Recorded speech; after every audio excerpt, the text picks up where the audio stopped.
Before ko mag-start, can you I am going to take a screenshot for your attendance now. Cost, volume, profit analysis. So basically, we are going to analyze the cost, the volume. Okay. So basically, that's the behavior of those costs, no? So, clarify lang ako ha, in variable cost, ang dili mag-change ang per unit cost. Ang mag-change ang total variable cost. There is a difference between two ha, per unit o total variable cost. So, ang dili mag-change si per unit cost. Ang mag-change si total variable cost according to the level of production or the level of sales. So, magdepende siya. Next is, sa fixed cost naman, what will change is the per unit fixed cost.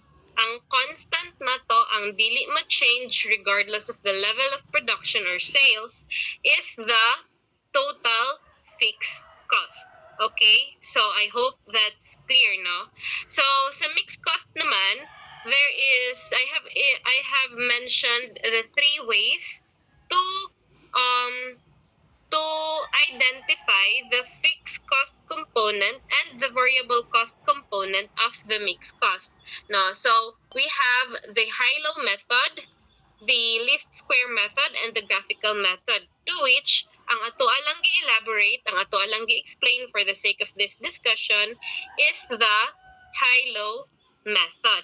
So again, kinsay maka istorya sa high-low method, unsay way sa high-low method, how do we compute? Again, the high-low method, dito sa activity drivers, di ba na may activity drivers and then the costs, di ba? Duha man na sila. Activity drivers are those katong sila ang cause why there is a change in the cost. Diba? Those are the activity drivers. So, kato si activity drivers, you will get the highest and the lowest amount, or dili amount, the highest and the lowest number, no? Sa kadtong iyahang kadi man na amount ng activity driver. It could be in the form of direct labor hours. It could be in the form of number of patients. So, anything that causes the change in the cost, no, that is an activity driver. So, like for example, if our activity driver is the number of hours, then there is a range, no, or a set of number of hours every month nga gina-consume, no.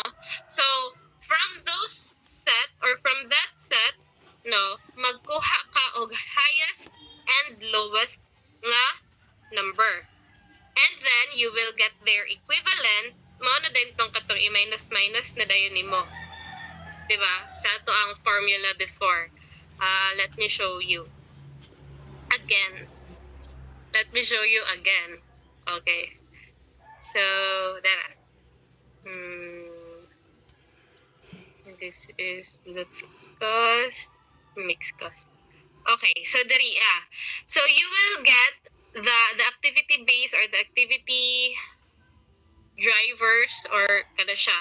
So you will get the highest, which is the 2,100, and the lowest nga 750.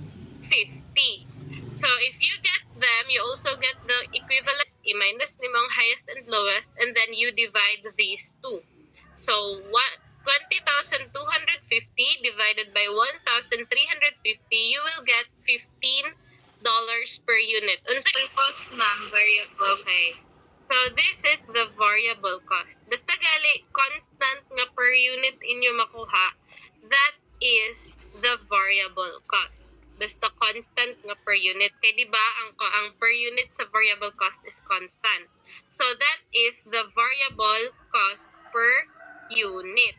Now, if you multiply this variable cost to the number of units produced, either 2,100 or 750 imong gamiton, so in this example, si 2,100 iya gamit, if you multiply this variable cost unit to the total number of units produced, you will get 31,500. So what do you call this 31,500? Unsa ni siya? Unsa ni siya nga cost? This is the, kung i-multiply nimo ang per unit variable cost sa number of units nga na-produce, variable cost ha, variable cost per unit times the total units produced. Pila ni siya. Unsay tawag ani? Si 31,500. This is the Fixed cost ma'am. dili pa siya fixed cost. Kay variable cost man imo hangin multiply. And that This is the, kung ang per unit variable i-multiply sa number of units produced. Unsay tawag sa iya? So, kung This is the total variable cost. Gikan sa per unit nga variable cost, gi-multiply nimo sa total number of units produced, you will get the total variable cost. Okay. So this 31,500 is your total variable cost. If you deduct the total variable cost sa total cost niya, sa total mixed cost, you will get the fixed cost, which is the 30,000. So if you can see, this is the total fixed cost, this is the total variable cost. Okay? This is the total fixed cost and this is the total variable cost. Pag kani siya, gi-divide nimo sa 2,100 unit, you will get the per unit variable cost nga $15. So kani si 31 guys, remember variable cost na siya. Variable cost ng 15 per unit. Gi-multiply nimo sa 2,100. Therefore, na kay total variable cost. Variable gihapon. Ang nakaapan lang is that gi-multiply na nimo siya sa number of units. That's why total na siya nga variable cost. Kaning total variable cost, i-deduct nimo sa total cost nga 61,500 kani siya kana equivalent ni 2,100, di ba 61,500 man ang total cost. Og kuhaan na siya og variable component, ang mabilin fixed component na lang, fixed cost component. So 61,500 minus 31,500, that is your fixed cost nga 30,000. So kung mangutan ako sa inyo, based on this example, how much is the total variable cost sa 2,100 units? How much is the total variable cost? Pila? times Sheila. 31,500, ma'am. Okay. How much is the total fixed cost? 30,000, ma'am. 30. How much is the per unit variable cost? $15, ma'am. Okay. How much is the per unit fixed cost sa 2,100? How much is the per unit fixed cost? 2,100 units, ma'am. The 2,100 units is the number of units produced. How much is the per unit fixed cost? Tagpila man ang fixed cost anang kada isa sa 2,100 units. Ay per unit man ta, per unit fixed cost. Kung ang imong total fixed cost is 30,000, how do you compute for the per unit fixed cost? So, ito po ko. You divide the 30,000 to the total number of units nga 2,100. So how much is that? 2,000 divide 30. How much is that? 2,000. 14, ma'am. 14? Sakto? 30,000 divided by 2,100? Walay violent reaction? 14 daw. 14.2, ma'am. 14.2 daw. Sakto? Did you compute? Guys, you use your calculators. When we discuss, guys, you should always ready your calculators. Because mag-solve jud mo. So, pila? 30,000 divided by 2, 14.2? 28, ma'am. 28, ma'am. Okay, 14.28. Guys, when you round off decimal places, you should round it off up to 2 decimal places. So, 14.28. Okay, so that is your per unit fixed cost. So, pila yung per unit galing nga variable cost? 15, ma'am. Okay, 15. That can otherwise also be computed as 31,500 divided by 2,100. Katong total variable cost, i-divide gihapon ninyo sa 2,100 units. So, you can also do the same for the lowest level, katong 750 units. You will get the same fixed cost per unit variable cost. So in this, sa kaning lower level guys, kaning 750 units, how much is your total variable cost? 11 to 50, ma'am.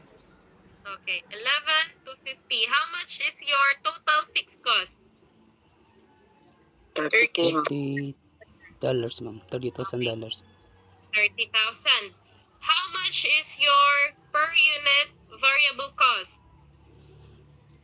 750 units, ma'am.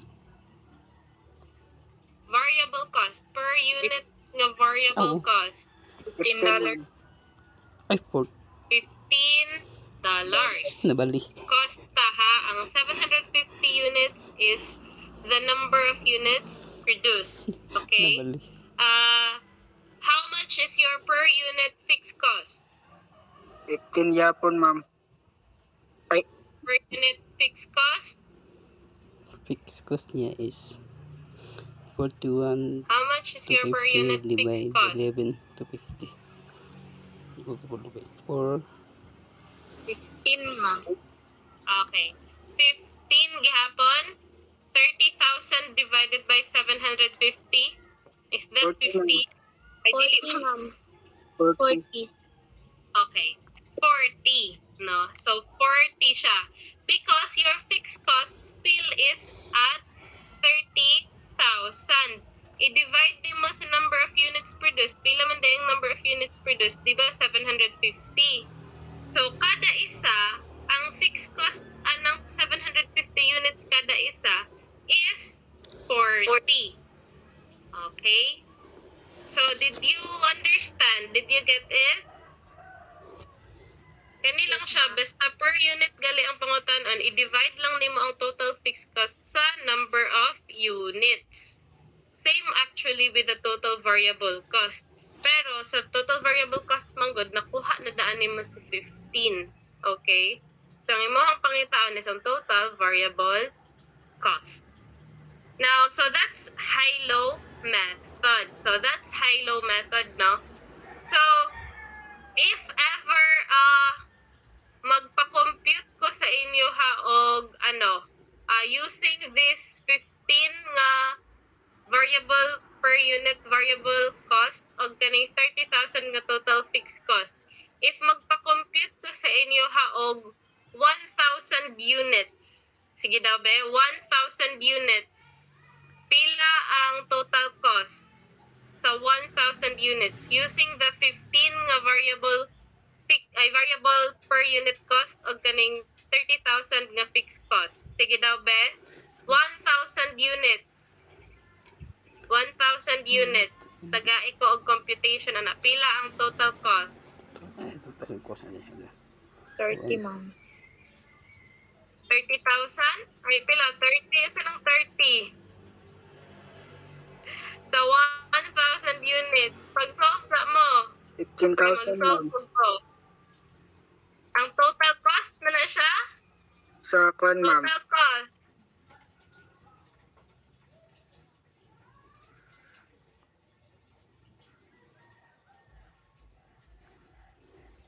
How about the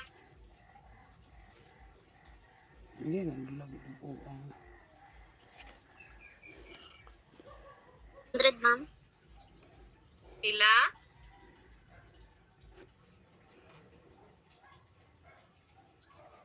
Ha? 46,000? 500. Sa 1,000, sure mo ba? Lahi lagi ako ah.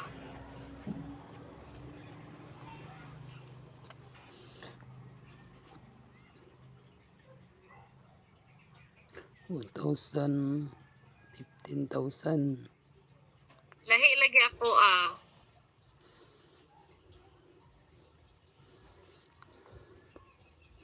$15,000,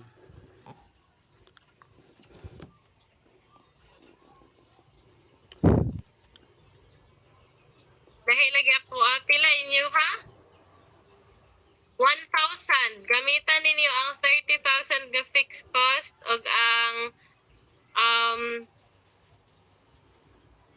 30 sa 30. 15 man siya. Sa tubo, 15,000. nag-solve mo guys. No. 15, Kadali lang kayo. 15, Okay. 30. 30 minus 15. 15,000. Wala pa ba? Yun. 15 times. Ma'am. Ay, 45.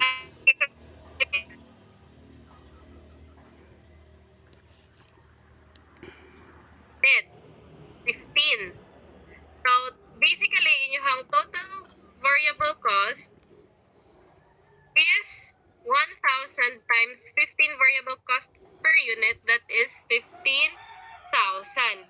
Your total fixed cost, regardless of pila ang production, that will always be 30,000. So 15,000 plus 30,000, you will get 45,000.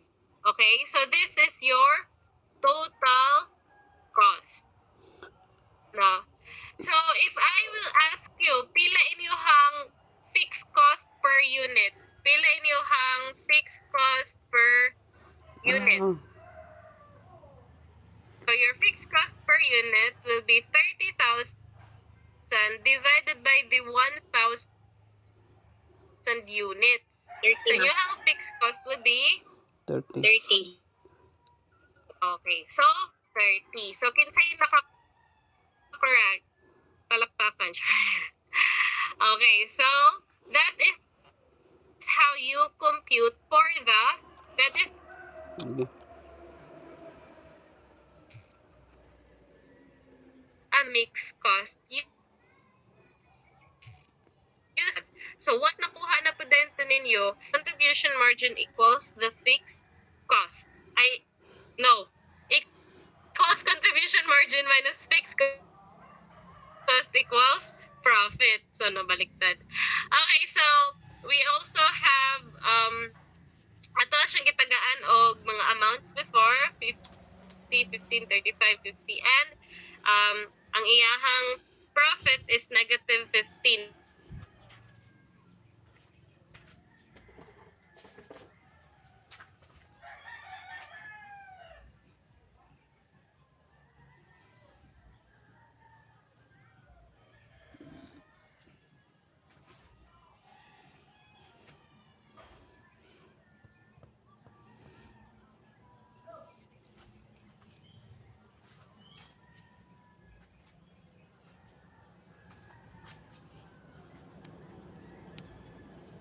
Contribution margin ratio and the change in sales in dollars.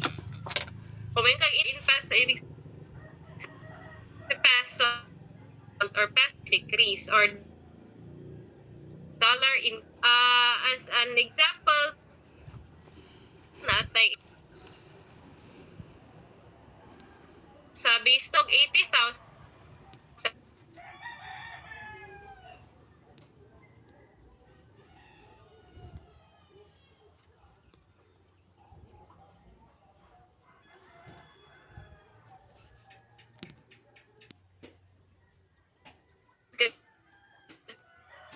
bagon ni mga 80,000 sa imong sales. So you will get is also the increase percentage sa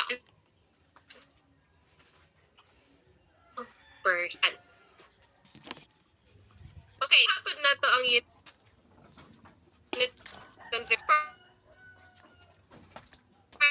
price unit. So, dire first for sales. So, the sales contribution margin $8. This contribution margin or the cost of your contribution margin at for yun nga nakaligya. So,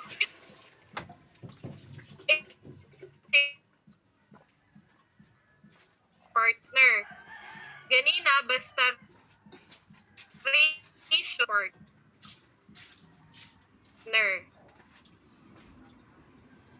So, you multiply, increase 1,000 units, diba? So, you multiply the 4,000 units nga increase. Okay, na-debug o nga illustration. So, if you increase, if your sales increase by 15,000 units, so from 50,000, di mo siya 65,000, so na 15,000 nga increase, you multiply those units sa imuhang unit contribution margin nga $8 and you will get $120,000. So, as a proof, man siya, ang iyahang income statement, increased na ni siya ha, 15,000 units na ni siya. Ang iyahang operating income is 220,000, which is 120,000 higher than the last one, katong 100,000. Diba, from 100,000, himo siya og 220,000. So, higher siya by 120,000 because nag-increase ka of 15,000 units. Okay.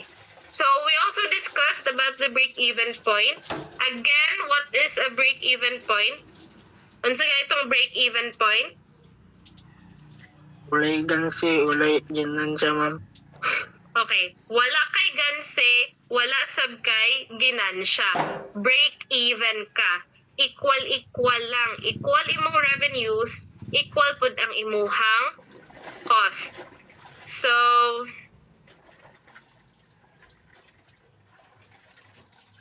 okay. So, equal ka. Equal imong revenue, equal imong cost. So, in order to get your break-even point, ang point kung kano sa equal imong revenue ug imong cost, you will have to divide your fixed cost with your unit contribution margin. If you are going to look for the unit nga break-even sales, pila ka units ang kailangan nimo ibaligya para mo break-even ka. So, fixed cost divided by unit contribution margin. So, if your fixed cost is 90, how much is your unit contribution margin? Diba? Selling price minus variable cost is your unit contribution margin, which is $10. So, fixed cost divided by 10, you will get 9,000 units. Therefore, para mo break even ka, kailangan nimo magbaligya og 9,000 units. So, to prove that, 9,000 units times 25, diba 25 man ang selling price. So 9,000 units times 25, you will have a sales of 225,000. Imaha naman variable cost, 9,000 times 15, you will get 135,000 na variable cost. So 225 minus 135,000, you will get a contribution margin of 90. Minus your fixed cost nga 90, you will have an operating income of 0. Wala kay profit, but then wala pud kay loss. Wala ka nagansi. Wala ka nakaginansya, pero wala pud ka nagansi. So, to prove pag yun, your sales is 225. That is your revenue. Your cost is variable cost nga 135 plus fixed cost nga 90. You also get a total cost of 225,000. So, revenue equals cost. So, that's your break-even sales in units. So, kung in units ang akong pangitaon, pila ka unit ang kailangan nimo mabaligya, ang fixed cost i-divide nimo sa unit contribution margin. Unit Now, if I am going to look for the break-even sales in dollars or in peso, katong total amount jud sa kailangan mabaligya, what I will divide from the from the fixed cost would be the contribution margin ratio. Kato na pong percentage. So, ako ang contribution margin ratio, simply, i-divide ra na ako ning 10 sa ako ang selling price nga 25 because this is my 100%, di ba? So, kung pila tong percentage na ako, di ba ang contribution margin nato is, ang ratio nato is contribution margin divided by selling or sales. So, wala man tayo total sales of total contribution margin. So, ang per unit atong gamiton. 10 divided by 25. So, 10 divided 25, you will get 40% nga contribution margin ratio. So, 90,000 nga fixed cost divided by 40% nga CMR or contribution margin ratio, you will get 225,000. Di ba mao ni ang sales, ang total sales nga kailangan nato makuha? So, nga na siya guys, that's why you should master getting your contribution margin ratio and your unit contribution margin. So, ang advice na ko ani sa inyo guys is to memorize, no? Memorize the formulas. Okay? You have to memorize the formulas nga naa sa CVP analysis. Okay, so break sa taog mga 2 minutes ha. Okay, mag-inom sa kog water. Just absorb sa ninyo tanan effect of changes in fixed cost. So I hope gibalikan ta ninyo atong mga formulas na di ba na ko sa inyo ha, you should memorize that one. You can actually summarize that kung gusto mo nga kadtong magbuhat pa mo og mga booklet nga puros lang formula para mas ma-familiarize ninyo. So okay na, mag-move forward na ta sa tong next nga topics para mahuman na natong CVP analysis. Yes, ma'am. Okay. Okay. So next we have the effect of changes in fixed cost. So fixed costs do not change in total with changes in the level of activity. Di ba ato naman ning gi-define gyud nga ang total fixed cost di gyud na siya mag-change. Di gyud na siya mag-change regardless of the level of activity basta sulod siya sa relevant range. However, fixed cost may change because of other factors such as advertising campaigns, change in property tax rates, or change in supervisors' salaries. So, kanang to ang fixed cost, gidefine nato siya nga dili siya mag-change with regards to the level of activity. However, ang maka-change kang fixed cost is if there is change in the policy of the company or there is mga outside factors nga namo change si fixed cost. Like for example, nagkuha ka og vlogger nga mahal og talent fee kay gusto jud ka nga modako imong sales. So if that's the case, kung ang vlogger ang iyaha is naa siya fixed nga sweldo nga dawaton or gikontrata nimo siya nga i-advertise ni ako ang products for 1 month, tagaan ta ka og 50,000. So that 50,000 nga fixed nga salary sa imuhang vlogger nga gikuha, that will change your total fixed cost. Madugangan na dayon imuhang total fixed cost og 50,000. So, another reason is if there is change in property taxes. Kung kanabitang mo-increase pinakalit ang mga tax rates, ang tax sa imuhang, ang mga real property taxes. So, kung mataas na siya, automatically mataas imong fixed cost. No? Kay mudako naman imuhang bayaran nga tax. And tax is fixed man na siya over a certain period of time. So, naagi na siya sa fixed cost. Dili man na siya nga matrace nimo sa kada product jud ang tax, di ba? Didto man gyud na sa imuhang ay not really lang dili matrace sa product, but then ang tax rates man good is considered fixed cost because fixed man gyud na siya for a long period of time. Naala instances nga mo change ang property taxes and then mo increase siya or mo decrease, that will also affect your fixed cost regardless of the level of production. Then, ang changes in factory supervisor salaries, like for example, tagaan mag-increase ang mga supervisor. So, kung mag-increase ang salary ni supervisor, remember, a salary is a fixed cost. Ang salary ni supervisor is a fixed cost. So, kung mag-increase ang salary sa imong supervisor kay feeling ni mo deserve niya increasean, then, kanang increase in salary, regardless of the level of activity, maka-change na siya sa imuang fixed cost. So if there is change in fixed cost, ma-change po dahil ng imuhang break-even point.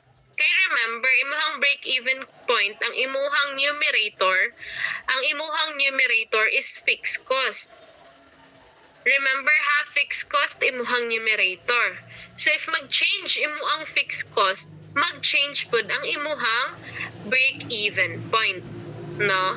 So kung mag-change ang changes in fixed cost that can affect the break-even point,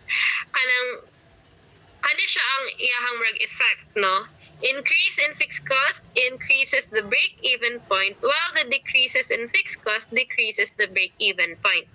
So remember guys ha, ang imuhang fixed cost is in the numerator side. So, ibig sabihin, directly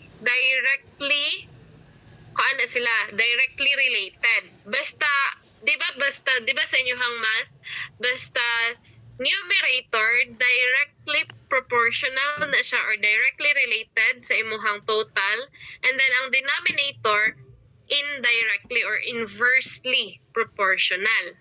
So, kung mayroon kang directly proportional, kung there is increase in fixed cost, naapoy increase si break-even point. Naka-increase in fixed cost, increase pod imuhang break-even point. If naka-decrease in fixed cost, decrease pod imuhang break-even point. So, to illustrate, so what siya ha? Remember that one. To illustrate, we have Bishop Company. So, si Bishop Company, gaduha pa siya, na siya'y torn in between siya kung magkuha ba siya og additional 100,000 for advertising or dili na. So, currently, ang iyang fixed cost is 600,000. Kung magdugang siya og advertising, siguro na siya ani gikuha nga vlogger nga sikat. Kung magdugang siya 100,000 sa iyang advertising, modako og 100,000 iya fixed cost, mahimog 700,000. So, maning proposal. Pero, kung mag-additional daw siya og 100,000 ka advertising, it was expected nga mo increase pod ang iyahang sales. Mo nang gaduha-duha siya. So, in order for him to know kung pila dapat ang increase in sales nga iyahang kailangan i-achieve para dili siya maganse sa iyahang increase nga. Kaya di ba, kung mag-increase siya 100,000 for advertising, it was expected nga mo increase iyang sales. Wa lang siya kabalo kung pila iyahang kailangan nga increase para makover ning 100,000 nga increase in fixed cost. So guys, ang iyahang kailangan i-compute niya kung pila ang break-even point. So pila ang kailangan niya mabaligya para dili siya maganse sa increase, no? Para dili siya maganse. So gikuha niya ang break-even point sales in unit. Break-even sales in units. Kaya ang iyahan kailangan pila ang iyahang ibaligya para di siya magansi kung mag-increase siya 100,000. So currently, sa iyahang 600,000, ang iyahang break-even point is 600,000 divided by unit contribution margin. So naa siya 30,000 units. 30,000 units ang iyang kailangan ibaligya para di siya maganse. what if mag-increase siya og 700,000?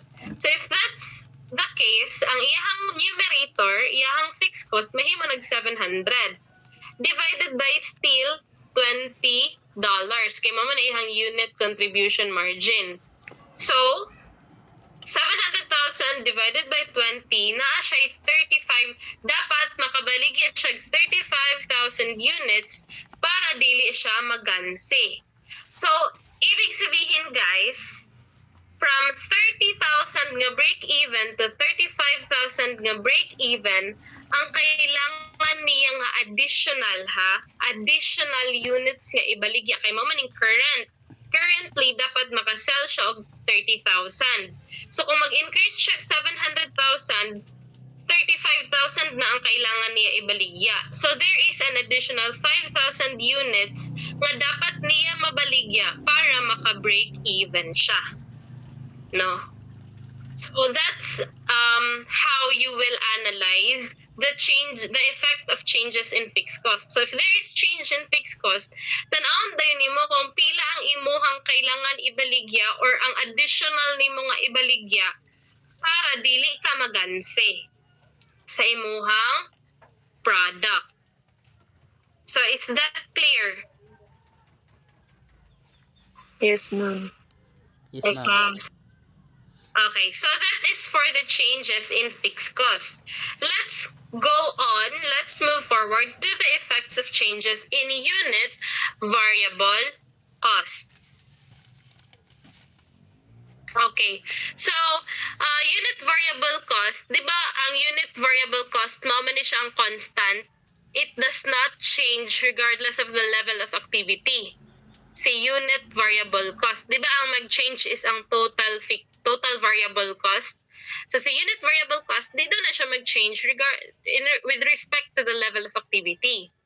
However, naagyapi cases where mag-change sa unit variable cost. Dili lang yun sa level of activity.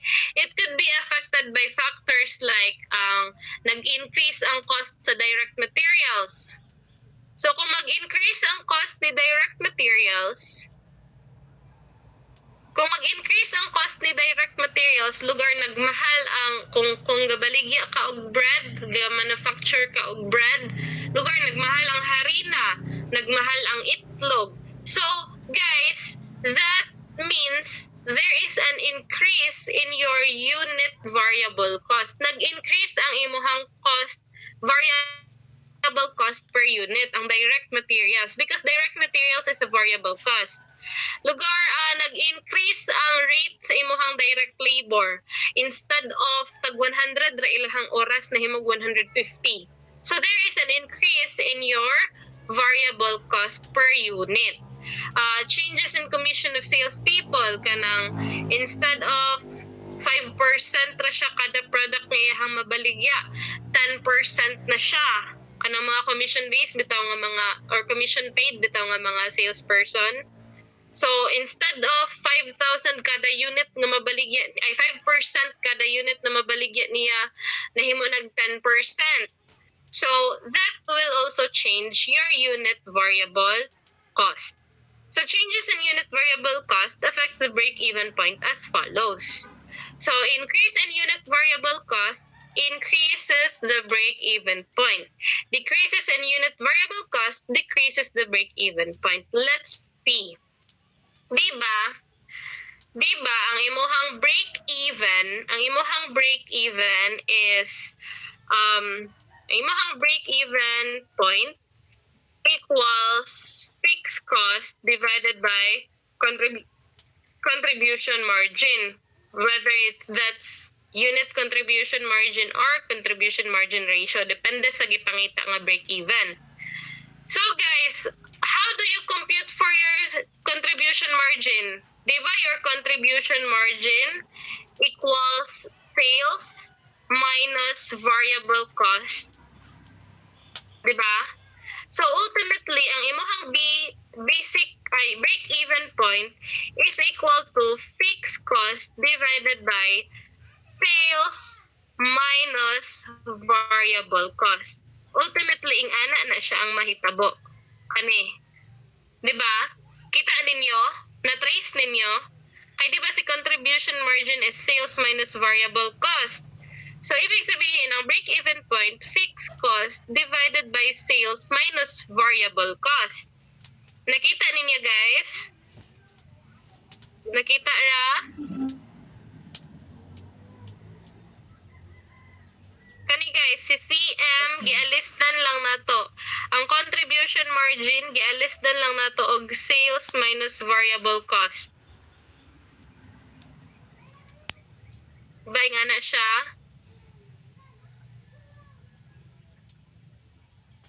Bailo, deha de.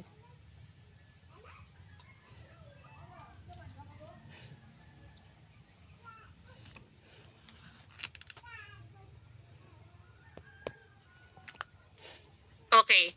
So, nga na siya, guys. So, sales minus variable cost.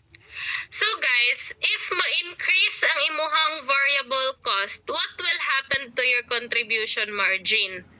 Kung mo-increase imong variable cost, say, ang sales nimo is 1,000 minus variable cost nga 500. Mao na siya ang original, ha? Original ni siya. Original. If nag-increase imong variable cost, nahimo siya og 1,000 minus 700. Nahimog 700 imong variable cost. Imo contribution margin 300 na lang. Maning new.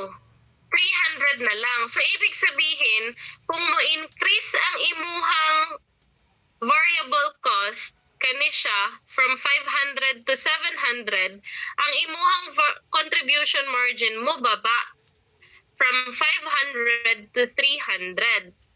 So, if mo baba imuhang contribution margin, what will happen to your break-even? Anak ko ganina. Pag fixed cost directly proportional. So, mag-increase si fixed cost, mag-increase si break-even. Si contribution naman, ang kaning denominator, inversely proportional na sila. Mag-increase si contribution margin, mag-decrease si break-even. Mag-increase si contribution margin, mag-decrease si break-even. Nag-gets, guys?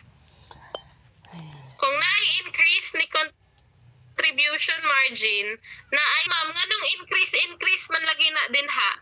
Because if you look at here, pag-increase sa imuhang variable cost, kani siya nga part,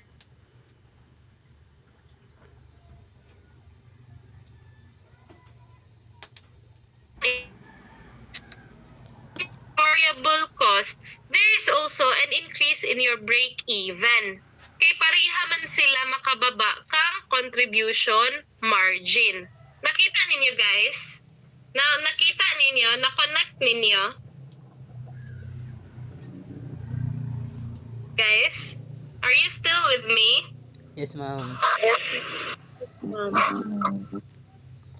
Okay. Same. So, nga na siya ha. So, ang nahitabo, since nag-increase yung variable cost, diba, sales minus from 500, nahimo siya 700. So, pag mo increase imo variable cost, ni-decrease imo hang contribution margin. This is your contribution margin. From 500, nahimo siya 300. So, ibig sabihin, kung mo increase imo variable cost, mo decrease imo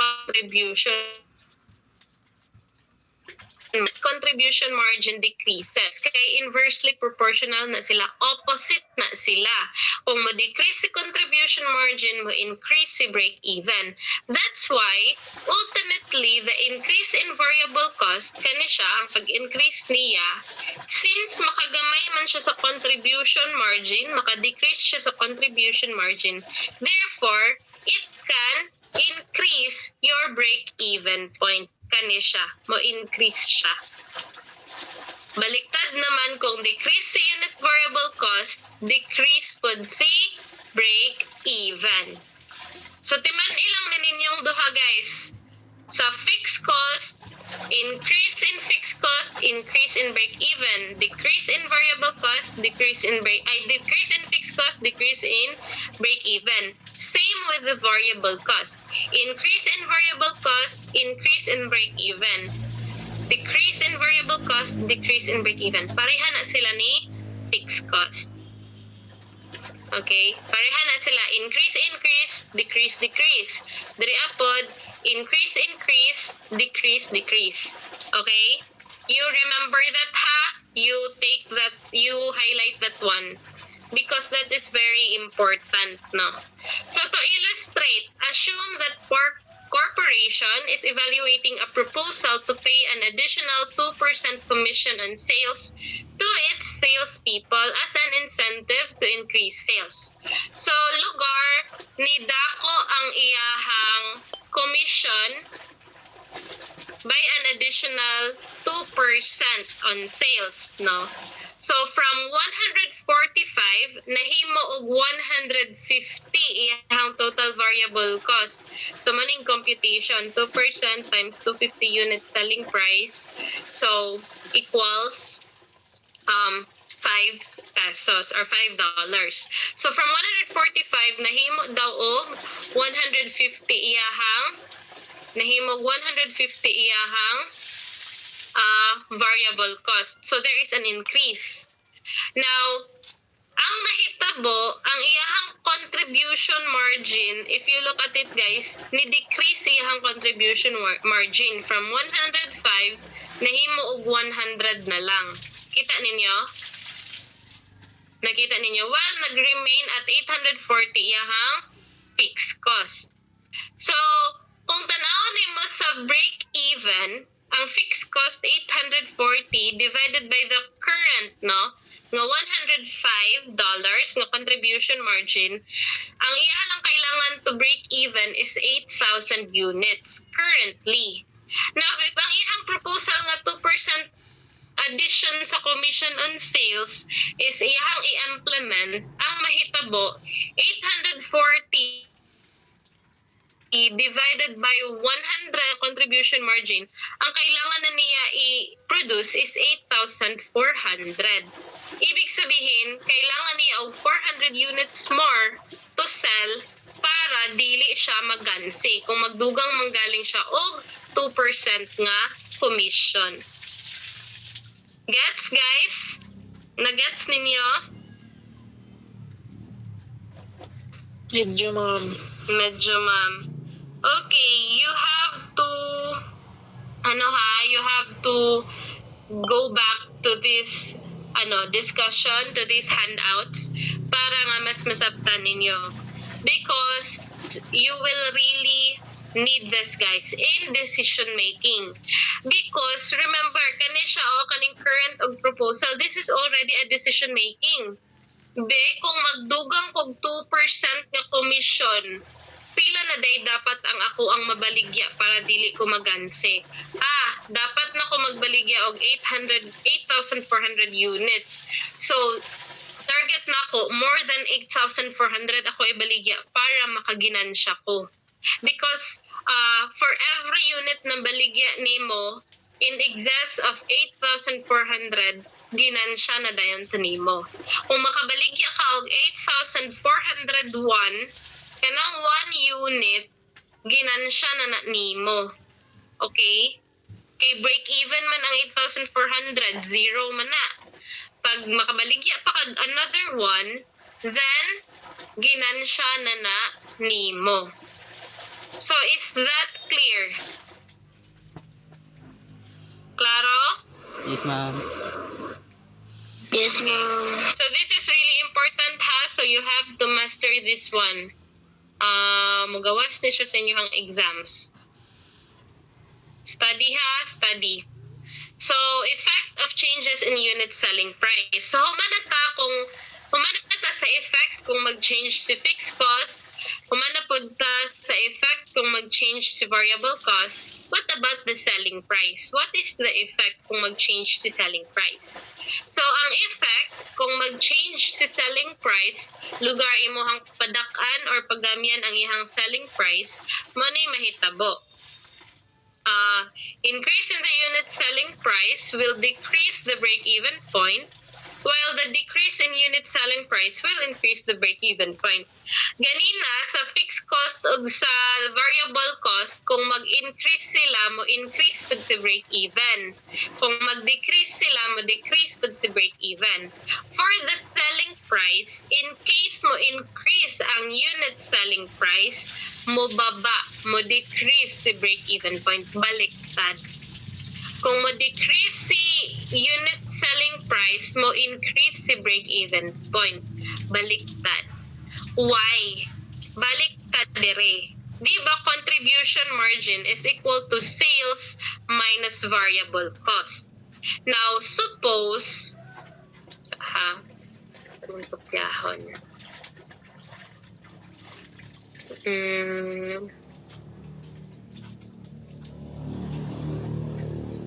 Okay. Di ba yung ana man to? Now, suppose 500 ang gihapon na imo variable cost, wala na nag-change. Pero nahimo og 1,100 imong sales. Sales man kani variable cost, kani contribution margin. So if na-increase imong sales, ang imong contribution margin mo increase sab. 1,100 minus 500, that is 600. So ni-increase imong contribution margin. Now, once ma-increase imong contribution margin, according diri sa ato ang interpretation ganina, pag mo-increase imong contribution margin, mo-decrease imong break-even sales. That's why, if there is an increase in selling price, there will be a decrease in the break-even point. Okay? Decrease in break-even point. Kaya remember, kung ma-increase imo selling price, ma-increase imo contribution margin. Once your contribution margin increases, mo-decrease imuhang break-even. That's why mo-decrease diri imuhang break-even. Opposite pud siya kung na-ay decrease in selling price, there is an increase in break-even because kung decrease imong selling price, decrease pud imong contribution margin. Opposite na sila ni break-even. So, to illustrate, using this data, nagduha-duha daw si manager kung mag-increase siya from 50 to 60. Mag-increase daw siya $10. So, kana, ang iyang selling price from 50, gusto niya tasan to $60. So, pila dapat? Okay, constant na siya ha. 30 lang yapon ang variable, ang fixed cost 600. Now, notice the contribution margin. Ni-change pud siya from 20, nahimo siya og 30, ni-increase pud siya. So, once there is increase in contribution margin, diba, there is decrease in break-even point. Let's see. So, sa current niya, guys, current na siya, 50,000 at 30,000 unit contribution margin. 30,000 units ang kailangan mabaligya para ma-break even. Now, if according sa iyang proposal, tasaan niya og $10 ang iyang unit selling price, ang mahitabo, iyang contribution margin na himog 30. So, 600,000 nga fixed cost divided by contribution margin nga 30, kailangan na lang dayon niya magbaligya og 20,000 units para mo-break even. So, mas digamay iyang break-even units og 10,000 units. From 30, 20 na lang iyahang kailangan. Basta taasan niya ang iyahang selling price. So, from 30,000 units, kailangan na lang niya magbaligya og 20,000 units. No? So, this is the summary of the effects. So, muna ko ang gingon. If there is a change in fixed cost, kung na-ay increase in fixed cost, the break-even point also increases. If there is decrease in fixed cost, the break-even point also decreases. Sa variable cost, unit variable cost, if there is an increase in unit variable cost, there is also increase in break-even. If there is decrease in unit variable cost, there is also decrease in break-even. However, if si selling price, if mag-increase imo selling price, mag-decrease imong break-even. If mag-decrease imong selling price, mo increase imong break-even. So ingana ang iyahang interpretation. Okay, so nagets guys? Nagets ninyo? Gamay ma'am. Okay, so i-absorb i-absorb sa ninyo kadjot, no? I will give you time to absorb it. Sa inyuhang break-even. Kay diba, ang inyuhang break-even ganina, your break-even is, okay, break-even point is equal to fixed cost divided by contribution margin. Mao man na ang inyuhang break-even point. Hindi rin na ito ibutang. Okay. Mao na inyuhang break-even point. Kani siya. Fixed cost minus contribution margin. Now, according to this formula, wala ka diri ay ginansya, wala sab kay ginansi. Wala kay gansi, wala kay ginansya. You have no profit, you have no loss. You just break even. Now, if gusto ka makaginansya, if you have a target profit, kung pila to imuhang target profit, you will just add it to your fixed cost. No? You will just add it to your fixed cost para makuha nimo imuhang target profit. So, pila ka units ang ako ang kailangan mabaligya para makuha na ko ako ang target profit. So, the formula for that would be sales in units equals fixed cost plus ang imuhang target nga profit divided by contribution margin or unit contribution margin since unit man ato ang gipangita. So, example ha, example. Your fixed cost is 200,000. Gusto ka maka-profit og 100,000. Mo na imong target profit. Target na nimo ha. Then your unit selling price is 75, your unit variable cost is 45. Therefore, your unit contribution margin, i-minus ra na nimo sila duha, you will get $30.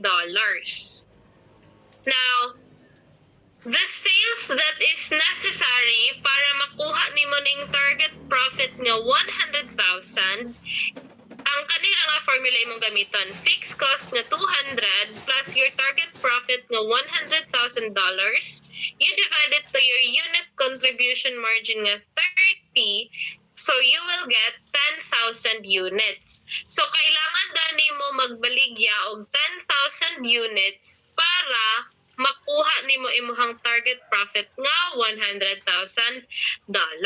Let's verify. Ato tanawon kung tinuod ba nga 10,000 lang iyang kailangan para maka-profit siya og 100.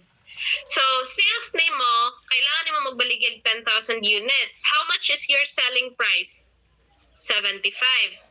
So, 10,000 times 75, you will get 750,000. Sa imuha namang variable cost, 10,000 units, kani siya katong kailangan nimo ibaligya, times your unit variable cost, you will get 45,000.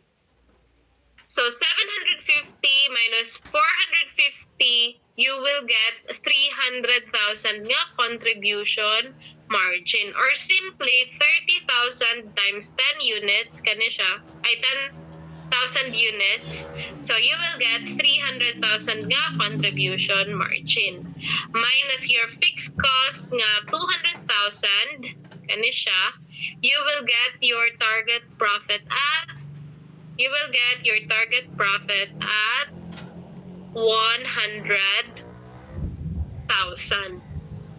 So sakto gyud nga 100,000 imuhang target profit. So sakto nga kailangan nimo mag-produce og 10,000 units para makuha nimo imuhang target profit nga $100,000. Gets? Sayon ra, diba? Sayon ra? Medyo ma'am. Struggle pa ko. Medyo struggle pa. Sige lang, balikin ra ninyo later. Mas magets ra ninyo. So, if ratio naman ninyo hang gamiton, di ba, ang contribution margin ratio kay 30 divided by 75, kani sila duha. You will get your ratio, 75 og 30. So, 30 divided by 75, imuhang CMR is 40%. Now, fixed cost nga 200 plus target profit ni mga 100, you will have $300,000.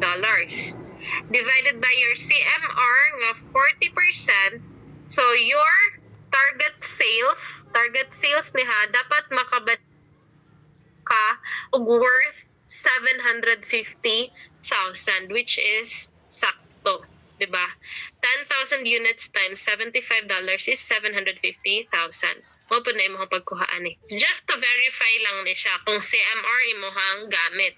So whether unit contribution margin or contribution margin ratio imuhang gamiton, you will arrive at the same amounts, the same units.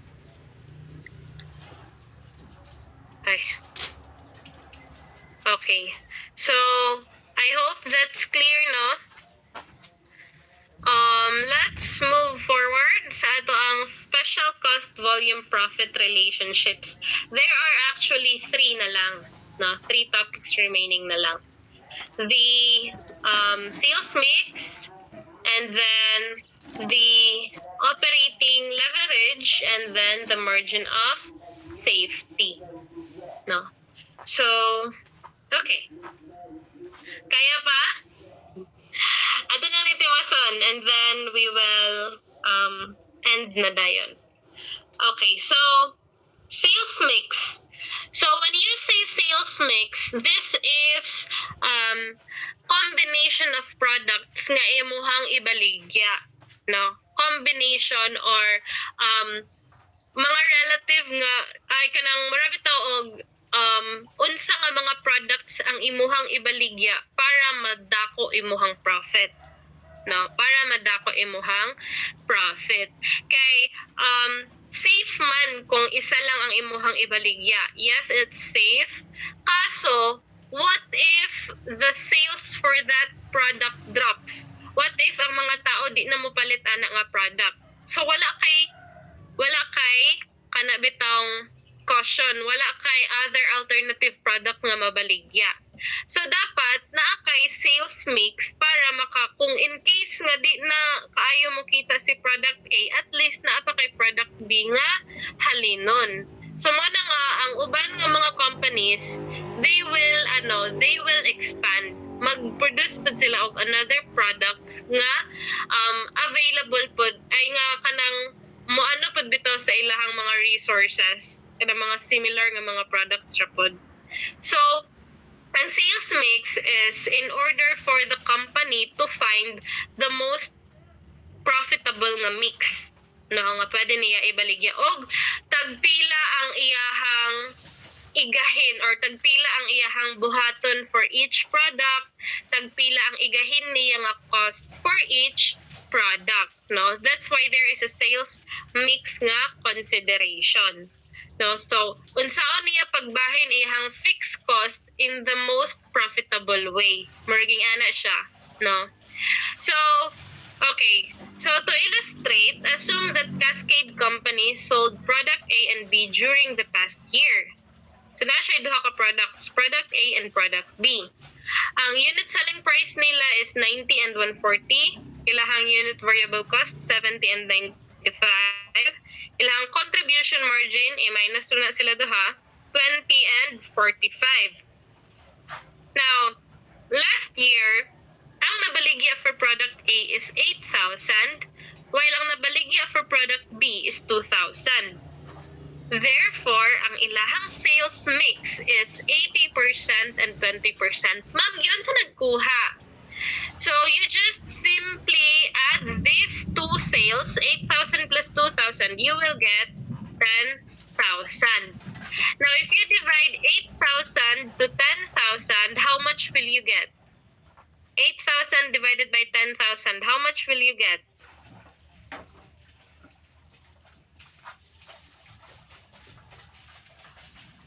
Everyone, 8,000 divided by 10,000, how much will you get? 8, ma'am. 0.8. 0.8. What is 0.8? 80%. 80%. So, ang sales mix nimo is simply i-divide nimo imuhang units sold sa isa ka product sa imuhang total units sold sa ilahang duha. Diba? 8,000 plus 2,000. So, all in all, ang nabaligya nimo is 10,000 units. So, i-divide dayon na nimo para makuha nimo ang iyahang sales mix. So, out of the 10,000 daw nga nabaligya last year, 80% of that is product A, while 20% of that is product B. So, that's what you call sales mix. Okay? Is that clear? Klaro na nga part?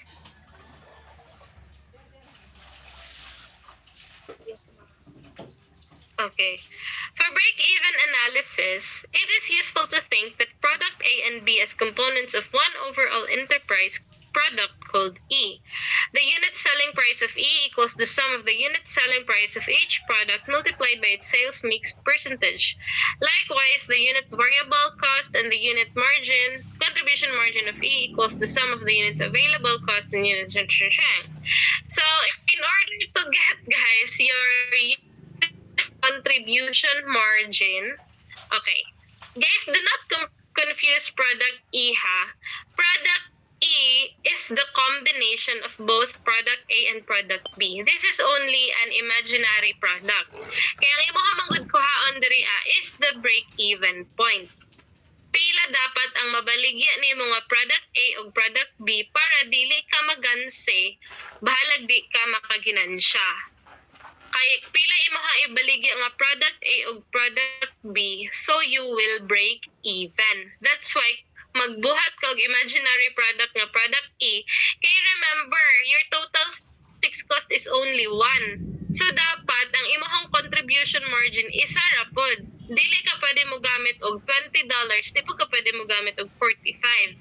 Di po ka mo ingon nga 65.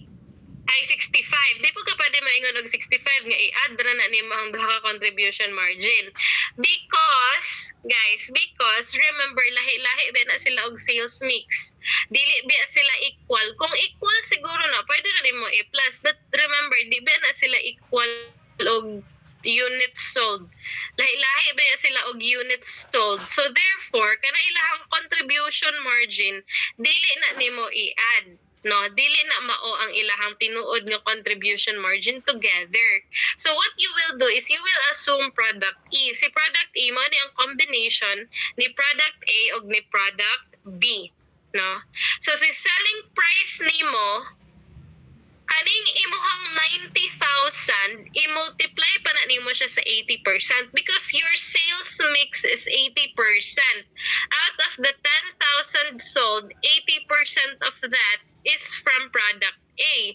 Therefore, sa sales nimo, tanan-tanan sales nimo, 80% ra pud ana ang kang product A. So you will have to multiply your selling price by your sales mix. So 90 for product A times 80% plus 140 for product B times 20% niya nga sales mix, you will get a total of $100.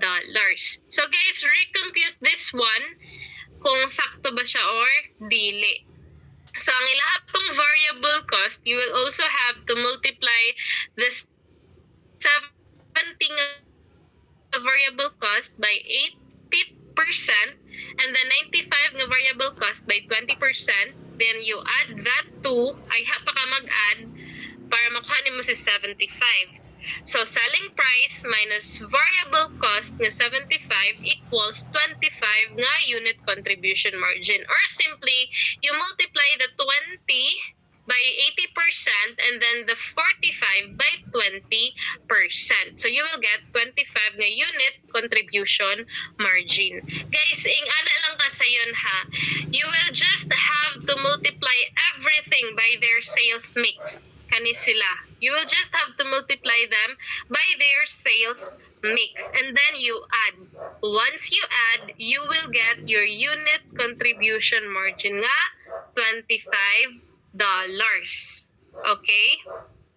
So, your total fixed cost is 200,000. Your unit contribution margin nga 25. Therefore, using the same formula na dayon, pila ka units ang kailangan nimo mabaligya to break even.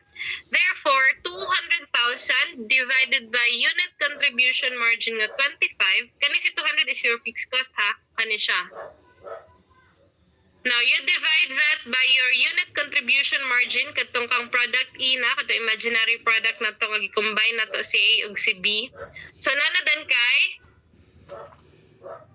8,000 units.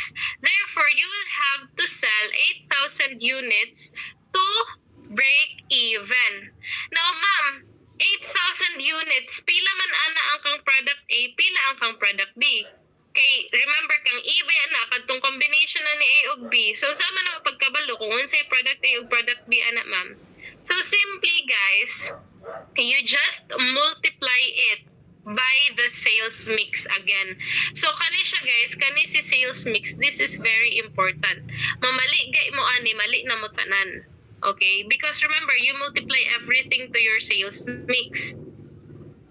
So, si 8,000, you multiply it by 80% and 20%. So, kang product A, 6,400 units ang imuhang ibalig. I-multiply lang siya by 80% o 20%. Now, to prove nga zero gyud siya. So, ingon ta, kang product A, 6,400 given ganina, you will get 576,000 nga sales. Sa kang product B naman, 1,600 units times 140 nga selling price equals 224,000. So, i-add nimo sila duha, you will get 800,000 nga total sales. 576 plus 224, that's 800,000. How about your variable cost? 6,400 units times 70. That is 448. 1,600 units times 95. That is 152. Variable cost na siya ha. These are given. Kaning mga prices, these are given here. Nara, 90, 140, 70, and then 95. So you will get a total of 600,000 nga variable cost.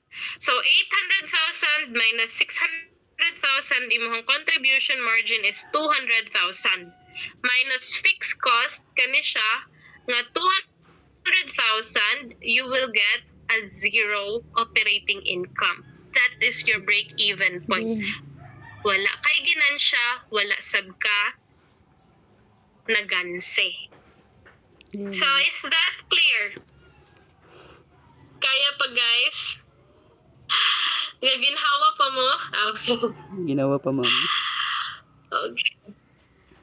Okay. So, guys ha, sayon naman siya, basta leverage is basically, guys, meron na siya relationship between the company's contribution margin and operating income. So, relationship ra ni aning contribution margin of operating income. That's the operating leverage.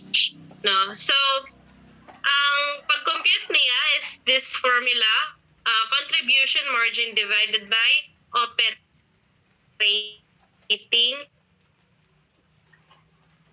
income, no? So, okay. So, the following data is for Jones Inc. and Wilson Inc. So, na siya sales, variable cost, and contribution margin. So, same sila og contribution margin. However, lahi-lahi sila og fixed cost. So, once lahi-lahi sila og fixed cost, lahi-lahi pud sila og operating income. No, lahi-lahi sad sila og operating income. So as shown, Jones and Wilson have the same sales, same variable cost, and same contribution margin. However, kani si Jones, have larger fixed cost. Mas dako iya fixed cost kaysa kang Wilson. Thus, higher ang iyahang operating leverage. Giun sa ma'am. Okay.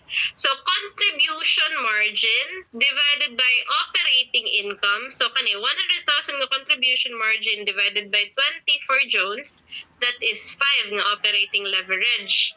Kang Wilson naman, 100,000 divided by 50, that is only 2 nga operating leverage. So, maman sige pasabot ana.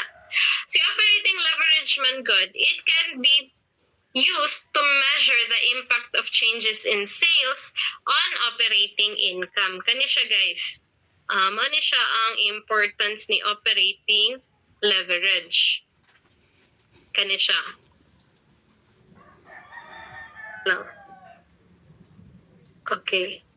So kani si operating leverage guys, ma-measure niya kung unsay impact sa imuhang changes in sale sa imuhang operating income in percentage, no?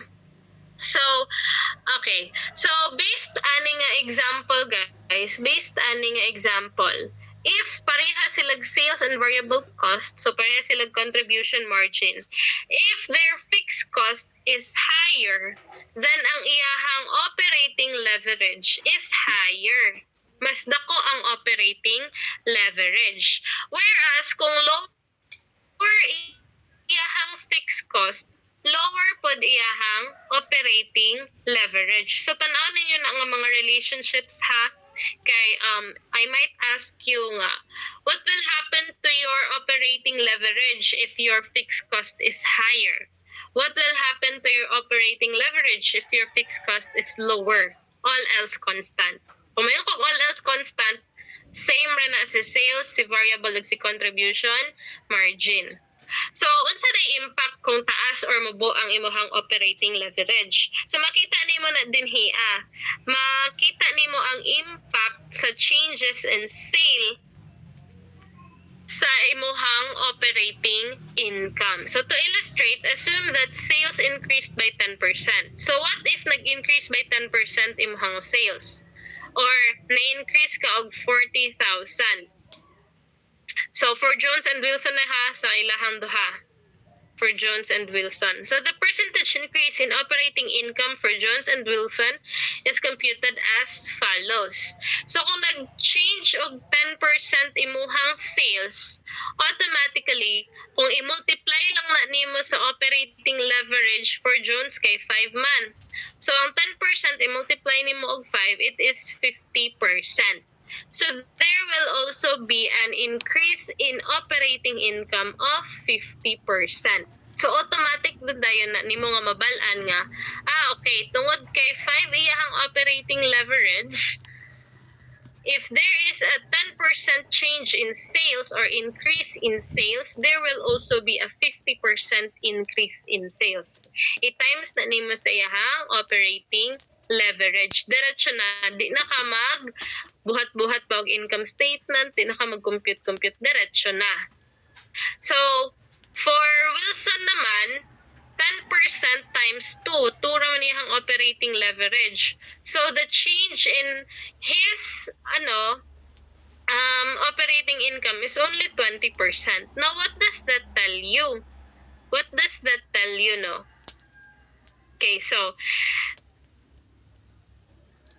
Okay, so, it means nga, if you have a higher operating leverage, ang impact sa change in sales nimo will also be higher.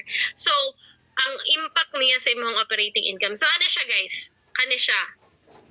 Tungod kay mas dako man ang ang operating leverage ni Jones, mas dako man 5 units man ang iyahang, actually ang money is 5 times 5x. No? Since 5 man ang iyahang operating leverage, dako man, ibig sabihin, if mag-change ang sales ni Jones, dako ang impact niya sa operating income.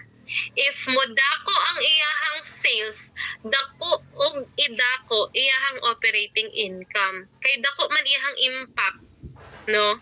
Kung mogamay pud ni siya, dako pud og igamay ang iyahang operating income because dako kay siya og operating leverage. Whereas kung gamay ra imong operating leverage, then for every changes in sales, gamay ra pud ang change, ay kung gamay ra ang change sa imong sales, gamay ra pud ang change sa imong operating income. Kay tura man imong operating leverage. So nga na siya guys, naa siya impact sa imong sales o operating income. So balik ta atong example, to prove guys nga 50% o 20% ang iyahang i-increase, let's see, no? So sa sales nag-increase og 40,000 or 10%, no? Nag-increase og 10%. So from 400 nahimo siya 440,000. Less variable cost will also increase by 10% because kung mo-increase imuhang total sales, mo follow na imuhang variable cost. So once ma-increase og 10% imo sales, automatically mo-increase pud na og 10%. Total man ni siya. Total na siya. Dili lang mo follow si variable cost kung per unit ang ni-increase. Kaso total sales man ang ni-increase. So automatically mo increase pud imo variable cost, imong total variable cost by 10%. Okay? Ayaw pag-confuse ha, kung per unit ang ni-increase sa sales, ang selling price ang ni-increase. Kung selling price ang ni-increase, dili na mo follow si variable cost. But if the total sale increases, automatically mo follow yun na si variable cost. So, i-minus naman na sila duha, you will get 110,000. Less fixed cost nga 80 og 50. So, you will have an operating income of 30 kang Jones, 60 kang Wilson. Before, 20 kang Jones, 50 kang Wilson. Karon 30 kang Jones, 60 kang Wilson.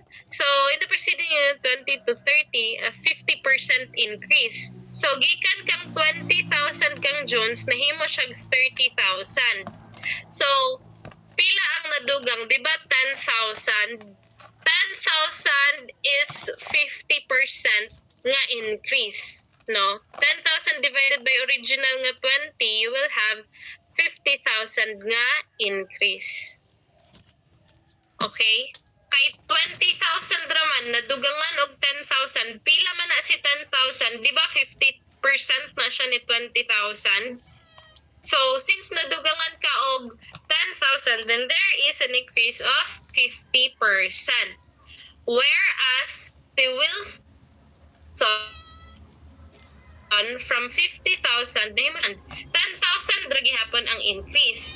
However, if you divide 10,000 by 50,000 to get the percentage, you will notice nga 20% ra gyud na iyahang 20% ra gyud na iyahang increase. Okay? Nagets ninyo ang computation?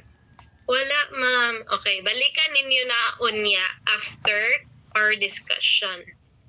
So, this is the summary of the impact. If high imuhang operating leverage, large dayon ang imuhang percentage impact sa imuhang change in sales sa imong operating income. Kung low lang imuhang operating leverage, gamay ra pud og impact ang change in sales nimo sa imuhang operating income. Okay? Sing ana siya. Lastly, guys, is the margin of safety. So, sa margin of safety, basically, guys, maora ni siya ang marami to siya og mayroong kag margin of safety. Kanos pila ang imuhang kaya i-absorb nga nga decline in your sales para nga dili ka mo loss. Okay? So like for example, ang imuang halin is 10,000 or sales nimo is $100,000 imuhang sales. If your margin of safety, pwede siya sales man sales. If your sales is 100,000 and then your margin of safety is let's say at 100,000 imuhang 10,000 imuhang margin of safety. Kung 10,000 imuhang margin of safety, therefore pwede pa ka mobaba imo sales og 10,000 di pa ka ana malugi. Muraging ana ang margin of safety. Mura siya og naa kay allowance para mobaba imuhang sales.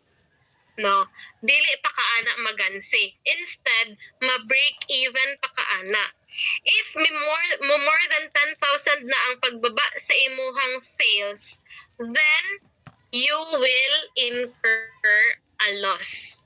Okay? Kaya di ba ang kanina yung sales nga 100 minus your margin of safety nga 10,000, it becomes your break-even point nga 90,000. So kung below na pud ka 90,000, mag-loss na ka. Therefore, your margin of safety is only the amount nga kaya nimo ibaba para di ka magansi. That is your margin of safety. Okay? So, the margin of safety can be expressed in dollars of sales, which is kana akong example sa inyo, dollars of sales na siya.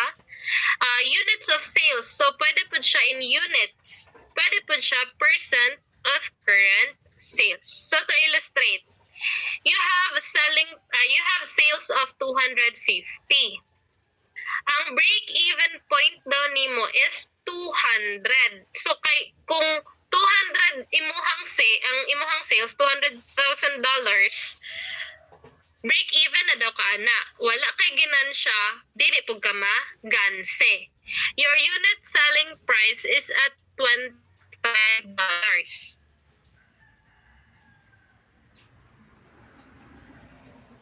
No, is your unit sales. Pila ang imuhang unit sales ani? Everyone, kinsay maka-answer. Pila inyong unit sales ani? If your unit selling price is 25, pila? 10,000.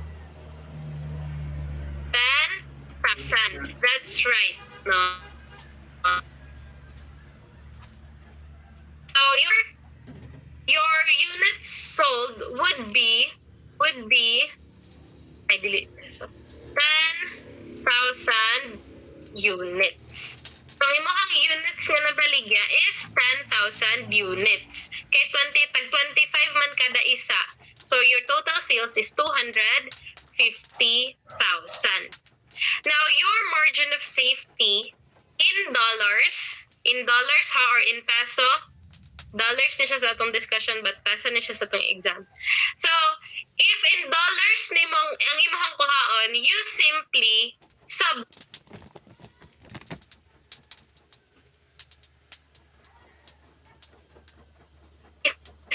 lang nimo si 250. Ang imong margin of safety is 50,000. Ibig sabihin, pwede pa mo baba imo sales og 50,000, di pa ka ana maganse.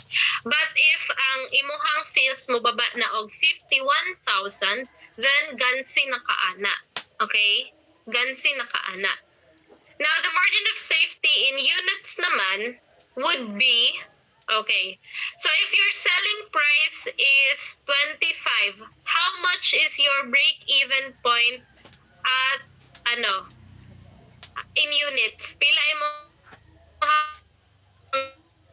break-even point in units? 1,000, ma'am. Pila mo 1,000, ma'am. pila?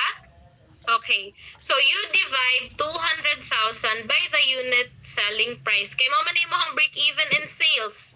So mo ni mo break ay in peso, in dollars. So mo ni mo break even point in dollars. So pila na siya ka units. I-divide ra nimo sa selling price. So ang answer daw is 8,000. No violent reaction. Okay, none. So sakto to, 8,000. So the margin of safety is 2,000. How did you get it? Simply i-minus ra nimo si 10,000 units o si 8,000 nga break. So, okay. So, i-minus ra nimo. So, 10,000 minus break-even units nga 8,000. Therefore, you will get 2,000. Or simply, you may also do this one.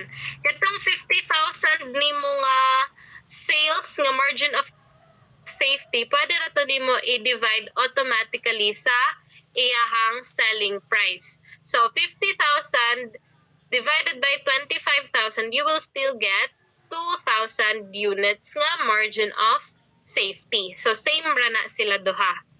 Okay? Kaya ang imong break even dire, itong sulatan to yun. Imong break even dire is 8,000 units. So there are so many ways to kill the cat. So daghan kayong formula guys. Basta pareha ta og answer nga 2,000. Now, for the margin of safety nga expressed in ratio or in percentage, you will have to follow this formula. Sales minus sales at break-even point. So, kani sales. So, kani siya. Sales minus sales at break-even point. You will get $50,000 or the margin of safety in dollars. No, dollars of sale. Divided by the total sales, which is the 250. So you will get 20% nga margin of safety. Okay? Therefore, your current sales may decline $50,000. Pwede siya mo baba by 50,000 para mo break even point siya. Pwede ka makabaligya og less than 10,000 up to 2,000 lang nga less. And then pwede pud ka mo baba imong sales og 20%. Okay. So is that clear? Claro? Klaro, ma'am. Yes, ma'am. Claro, guys? Okay, so are you